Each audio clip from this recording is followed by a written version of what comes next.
by faith, by works. Wait a minute, that's an odd term. The Bible talks about justification by faith. Paul talks about that all the time. You're justified by faith, justified by faith alone. You're justified by faith apart from works, because he's talking about going to heaven. But now we have a whole different use of the word justification in James 2. He says there's a second justification by works. The justification by faith has to do with eternal destiny. The justification by works has to do with God's intervention in history, in your life, in our lives, in our circumstances, in our prayers answered, in the power given, in the victory over, in the deliverances, in the circumstances of life. That has to come because you're declared righteous by your work, not by your belief system. He says that his faith was perfected. The word perfected means matured. It developed. His faith grew. You don't grow faith by looking for faith. You grow faith by doing the work. Because by his work, his faith was perfected. It matured. He had a bigger view of God. He had a bigger view of God's power, purpose, intervention. It all grew. If you want more faith, do more work. That is not just busy work, but the application of biblical truth in life's decisions. That is called obedience in Scripture. When the work is tied to the faith, then the faith grows. In the Olympics, you have high jumpers.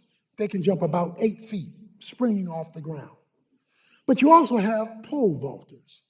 Pole vaulters can go 18 feet. High jumpers, about 8 feet. Pole vaulters, 18 feet. That's because a pole vaulter has a pole. And when they run and they put the pole in the box, the pole bends and the pole springs them higher than they could ever jump on their own. Work is your pole. He says you can only go so far with faith alone. But when you grab the work and attach it to the faith, the work propels your faith to a higher level than it existed previously. And that work typically is called for in a trial. It's typically called for in a trial. So he says, and Abraham was called a friend of God. Now, I know we like to sing the song, I am a friend of God. That's a lioness song. A lot of God's children are not friends of God. To be a friend of God speaks of an intimacy that has been developed because of the growth of faith and your experience of God intervening in your circumstances. If God is not intervening, his presence is not being manifested, it's because the intimacy is not there. But when the intimacy is there, two things happen. God in the Old Testament called Abraham his friend, but then people saw all that God was doing in Abraham and they said, he must be a friend of God. Has anybody ever called you a friend of God because they saw what God was doing in you and through you that benefited you and from you benefited others too? Because the hookup is so tight and so close that it becomes visible in history, not just academic in the head. It is a relationship that is obvious. So a lot of Christians aren't God's friends. Some of you, and some of us have kids and they're not our friends. They're our child. But we're not close to them. We don't have that kind of connection to them. So he says, no, Abraham passed the test and he got a deeper experience in history of God's reality in his life because his faith produced work. He then goes to a female illustration. In the same way, was not Rahab the harlot also justified by works when she received the messengers and sent them out by another way? He says, was not Rahab the harlot justified by works. When she received the spies and turned them out another way, okay? So you all remember the biblical story, Joshua fit the battle of Jericho, okay? So in the book of Joshua, God tells Joshua to go to this pagan city and he's going to judge it. So they sent in a couple of spies to spy out the land. Rahab lived in the red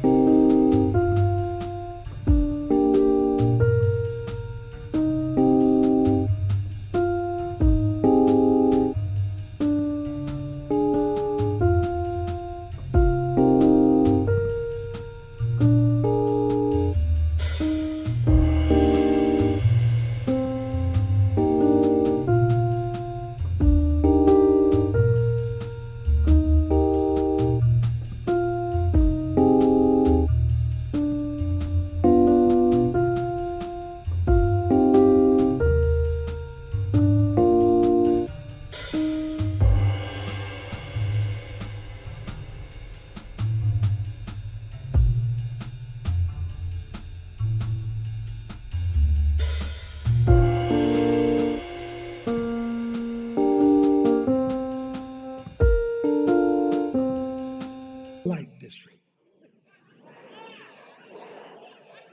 Wherever you see Rahab's name in the New Testament, her occupation is always attached to it.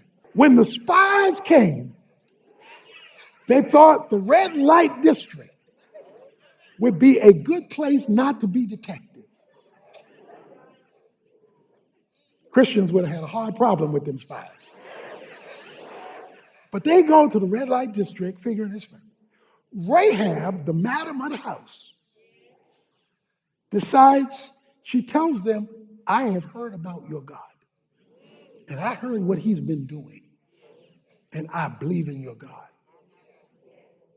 She had a belief system. So she took them in by faith. The authorities discovered that the spies were at Rahab's crib. They discovered that the spies were at her house, or at least the thought was that they are there, and came knocking on Rahab's door. Rahab, we heard that the spies are here from Israel. Is that true? She said, absolutely not. She lied. Now, parenthesis, because I know what you're saying. Does that mean it's okay to lie? Sometimes.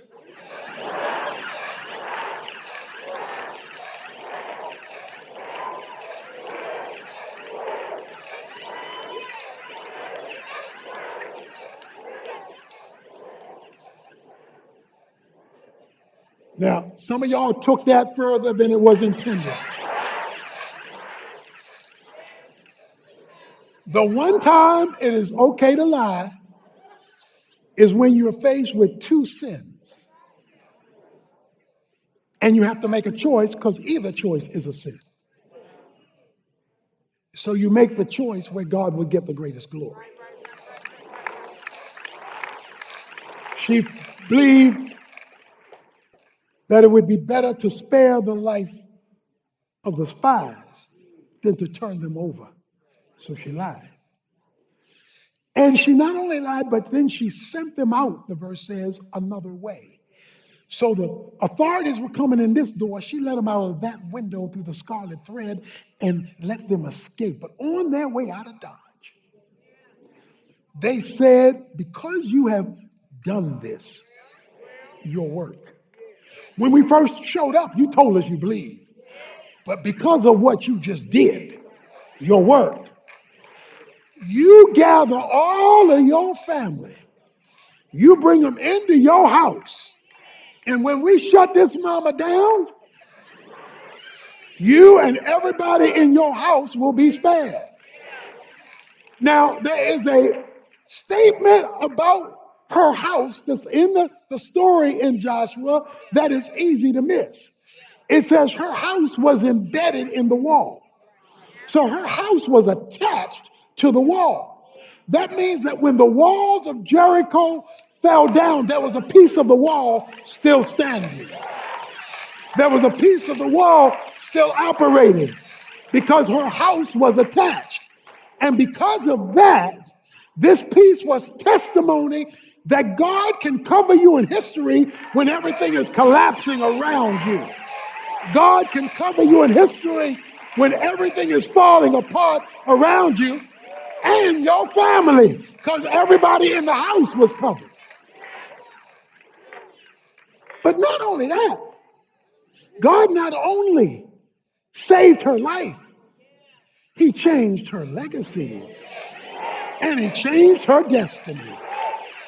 Because Rahab the hoe, Rahab the harlot, Rahab the prostitute, Rahab the lady of the night, where the Bible never lets you forget that was her background, because every time her name shows up, her previous occupation shows up with it.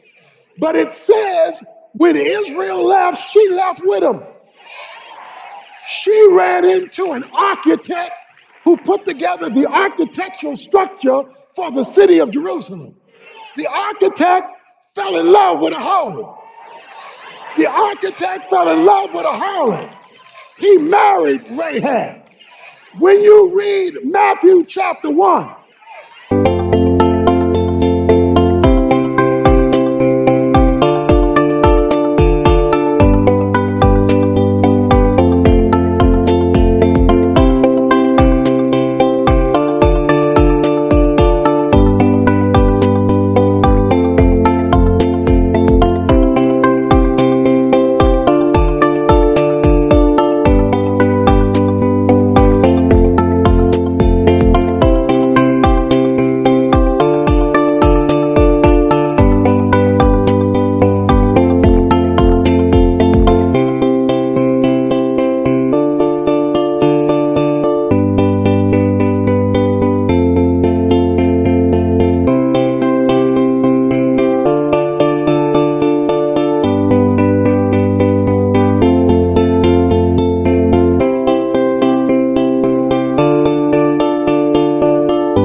and it's telling you the genealogy of Jesus Christ. Rahab's, the harlot's name is there. She's in the line of Jesus Christ. When you read Hebrews chapter 11, and it tells you about all the great people of faith, Rahab's name is all up in there. So what God tells you is, you may have had a bad background, but if your faith will go to work, I can change your future destiny. I can change where you wind up. Because her faith was working with her work. She didn't just believe it, she moved on it. And when she moved, history got